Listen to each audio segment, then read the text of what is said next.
Isu yang pernah menggegerkan Indonesia, Malaysia pada sebetulnya tidak hanya Riok Ponorogo yang menjadi debatan ini milik siapa, ini milik siapa. Pertanyaannya adalah, kenapa sih hal seperti ini sering terjadi antara dua negara ini pada abad ke-18 sampai ke-20? Orang Jawa itu sudah hijrah ke semenanjung tanah Melayu.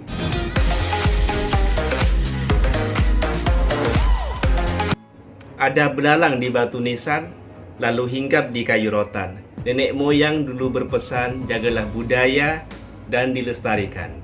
Assalamualaikum warahmatullahi wabarakatuh. Welcome back to my channel. Jumpa lagi dengan saya Mr. Bas.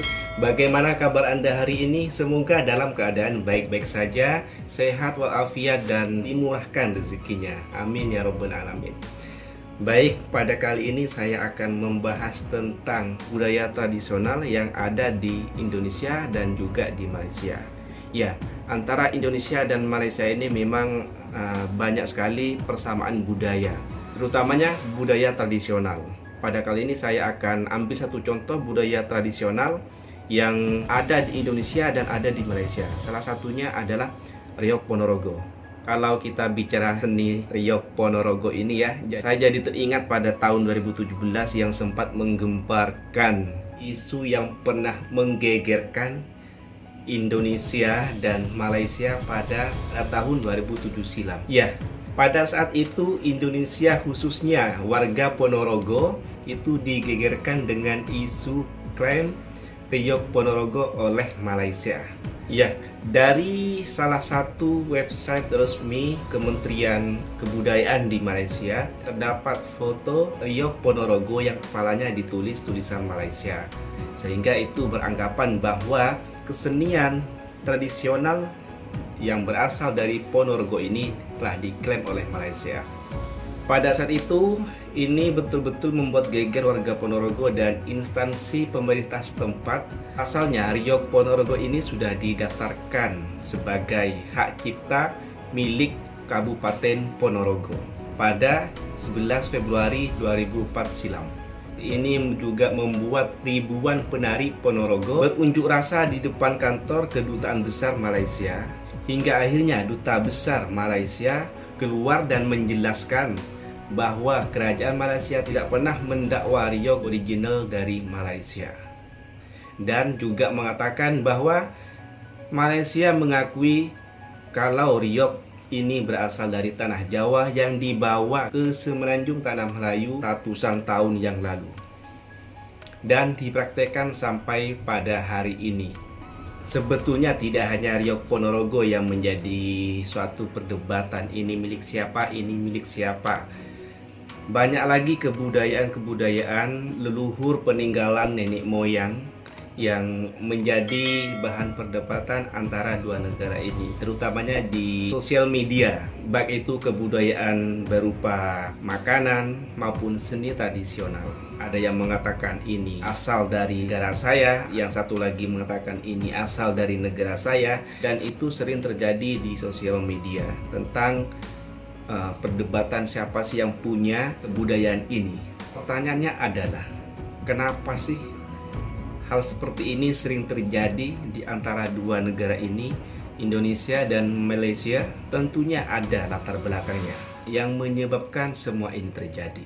Namun untuk kali ini saya akan lebih fokus kepada Riok Ponorogo ini yang pernah menjadi isu yang lumayan menggegerkan sih pada waktu itu. So, apa sih latar belakang sehingga Riok Ponorogo ini juga lestari, juga diperagakan, ada gitu di Malaysia? Begini informasi yang saya dapat. Pada abad ke-18 sampai ke-20, orang Jawa itu sudah hijrah ke semenanjung tanah Melayu. Tidak hanya orang Jawa, banyak orang di daerah lain yang juga berhijrah ke semenanjung tanah Melayu seperti orang Aceh, orang Minang, orang Bugis, orang Sunda, Mandailing, orang Boyan, orang Kampar. Jadi di masa-masa itu mereka juga berhijrah ke Malaysia. Nah, kedatangan orang Jawa ke semenanjung tanah Melayu ini pada awal kedatangannya telah menyumbangkan sesuatu yang positif kepada masyarakat setempat. Salah satunya adalah kebudayaan asal Jawa yang dibawa ke tanah Melayu, yang kemudian kebudayaan itu menjadi bagian dari kebudayaan setempat pada saat itu di semenanjung tanah Melayu. Salah satu bentuk kebudayaan itu adalah seni tradisional yang dibawa melalui penghijrahan penduduk atau migrasi. Kesenian tersebut adalah Riok Ponorogo. Ya, Riok Ponorogo ini adalah suatu kesenian yang di dalamnya terdapat beberapa unsur kesenian seperti seni tari, seni musik tradisional, dan seni teater atau drama. Riok Ponorogo ini berasal dari Ponorogo, Jawa Timur, Indonesia. Kesenian Riok Ponorogo ini sebagai seni tradisional mengandung nilai-nilai dan sejarah yang tumbuh kembang sejak ratusan tahun yang lalu.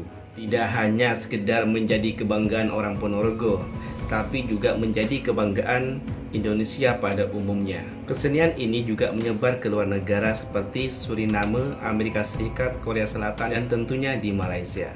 Keberadaan Riok Ponorogo atau yang dikenal Barongan di Malaysia masih lestari sampai pada saat ini, tepatnya di Batu Pahat, Johor. Berdasar informasi yang saya dapat juga bahwa Batu Pahat ini adalah salah satu daerah di negeri Johor yang memiliki ramai penduduk orang Jawa. Orang Jawa ini merupakan penghijrah terbesar di kawasan-kawasan pesisir pantai maupun di hutan. Bahkan pada saat itu, pada tahun 1890 di negeri Johor sendiri itu terdapat sekitar 15.000 jiwa etnis Jawa. Kemudian dalam rentang 4 tahun, yaitu tahun 1894, jumlahnya meningkat hingga 10%. Pada saat itu jumlahnya mencapai 25.000 jiwa etnis Jawa di Johor. Ya, dalam 4 tahun itu sangat meningkat drastis ya. Pada saat itu pertambahan yang terjadi begitu drastis itu disebabkan karena keperluan terhadap tenaga kerja untuk memenuhi perencanaan kerajaan Johor yang mana pada saat itu dibawahi oleh pemerintah Sultan Abu Bakar guna untuk memajukan sektor pertanian pada saat itu. Nah, sekarang pertanyaannya, sejak kapan kesenian Riok Ponorogo ini diperkenalkan di daerah setempat di semenanjung tanah Melayu? Ya, kesenian Riok yang lebih dikenal dengan sebutan Barongan di daerah Batu Pahat ini telah diperkenalkan oleh orang Jawa pada tahun 1901 atau lebih tepatnya pada abad ke-19. Disebutkan pula orang yang pertama kali memperkenalkan seni Riok ini adalah Saikon Kantos. Saikon Kantos ini datang dari Ponorogo, Jawa Timur yang berhijrah ke Batu Pahat dan menetap di Kampung Perpat. Konon katanya, Kampung Perpat ini dipercayai berasal dari perkataan Jawa yaitu merpat, yang mana artinya merpat itu berbilang atau berbagai kaum. Ya, pada saat itu kawasan tersebut selain orang Jawa juga ditempati oleh orang Bugis, orang Banjar, dan orang Melayu itu sendiri. Karena di kawasan tersebut kebanyakan orang Jawa asal Ponorogo, sehingga kesenian Riok ini sangat mudah untuk diperkenalkan di kawasan tersebut. Riok ini menjadi hiburan selain kesenian tradisional yang lain seperti permainan wayang, kulit, dan kuda lumping. Nah, dari sini sebetulnya boleh kita kasih kesimpulan bahwa orang Jawa ini ketika dia melakukan penghijrahan ke daerah lain dan dia bermukim di sana, membuka perkampungan di sana, maka mereka juga akan membawa cara hidupnya, adatnya, dan budayanya di daerah tersebut dalam rangka melestarikan budaya leluhur dan dalam upaya untuk memperkuat identitasnya di daerah lain. Pada abad ke-20, seni Riok ini makin berkembang dan makin lestari. Sehingga pada saat itu terbentuklah beberapa organisasi-organisasi yang bergerak di bidang seni tradisional ini. Di antaranya seperti Kumpulan Sri Wahyuni, Kumpulan Setia Budi, dan Kumpulan Sinar Warisan. Melalui organisasi-organisasi inilah Seni riok makin dikenal oleh seluruh kalangan, seluruh lapisan masyarakat Malaysia dan mulai ditayangkan dan disiarkan di beberapa stasiun televisi Malaysia. Dari sejarah tersebut kita pun boleh mengetahui bahwa yang melestarikan mula-mula, yang memperkenalkan, yang membawa budaya tradisional riok Ponorogo ini adalah orang Jawa itu sendiri, khususnya orang Ponorogo yang mereka bawa ke Malaysia, dia perkenalkan dan dia lestarikan di sana hingga pada saat ini. Sehingga lambat laun budaya ini mengakar di Malaysia dari generasi ke generasi, terus dilestarikan dan berdampingan dengan masyarakat setempat, masyarakat Malaysia. Maka secara tidak langsung orang Malaysia pun merasa merasa budaya ini bagian dari kebudayaan yang ada di Malaysia. Kalau kita bicara merasa memiliki, bukan berarti kita mengambil, bukan berarti kita mengambil hak orang lain, tapi merasa memiliki sehingga kita berhak untuk melestarikan kebudayaan itu di negaranya, seperti itu. Kalau boleh saya contohkan, di Indonesia ya, ada namanya seni tradisional berasal dari Cina, namanya barongsai. Nah, barongsai ini di negara asalnya Tiongkok, dia itu namanya wusin. Nah, kenapa setelah di Indonesia namanya jadi barongsai, kenapa tidak wusin? Ternyata nama barongsai ini adalah hasil akulturasi antara budaya Nusantara, khususnya Indonesia dengan Tiongkok. Dalam hal ini ada yang bilang berakulturasi dengan budaya Jawa, ada juga yang bilang berakulturasi dengan budaya Bali, di mana penari Bali biasanya memakai topeng dan kostum gitu.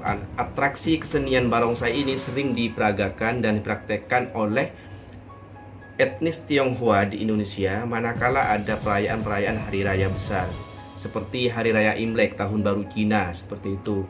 Nah, setelah melalui proses sekian ratus tahun, kesenian barongsai ini akhirnya menjadi bagian budaya tradisional di Indonesia yang patut dilestarikan dan dimainkan secara meluas di seluruh Indonesia.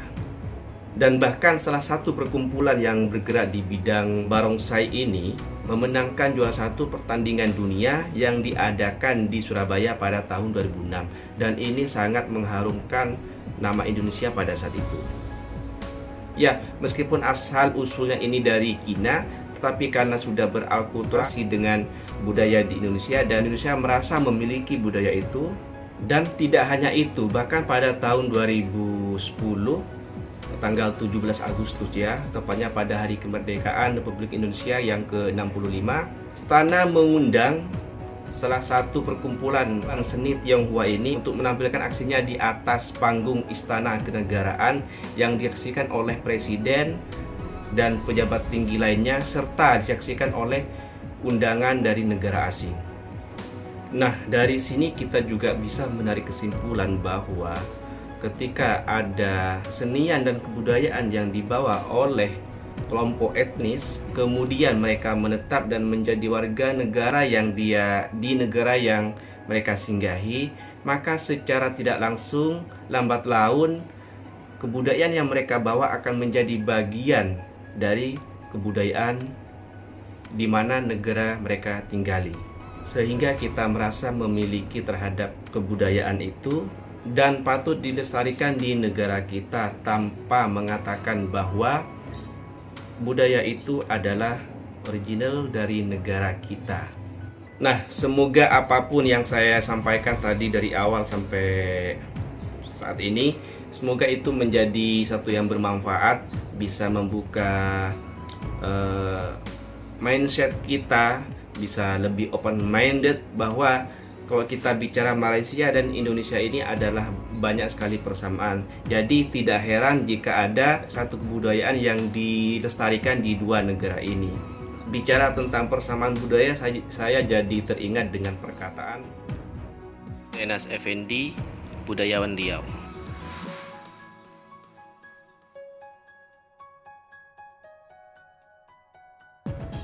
Oke, cukup sampai sekian pembahasan kali ini. Seperti biasa, sebelum saya menutup konten ini, saya mengakhiri topik ini, saya ingin menyampaikan minta maaf apabila ada kata-kata yang kurang elok keluar dari mulut saya. Itu sama sekali tidak ada unsur kesengajaan. Dan seperti biasa, apabila dari penyampaian saya ada yang kurang betul, ada yang kurang lengkap, ada yang perlu ditambahi, silakan dikoreksi, dilengkapi, dan ditambahkan di kolom komentar.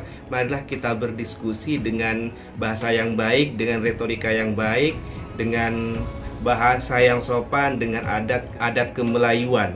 Baik, kalau Anda suka dengan video ini silahkan di like. Kalau Anda merasa video ini adalah bermanfaat, silahkan di share ke sosial media Anda biar kawan-kawan Anda ikut menyaksikan video ini.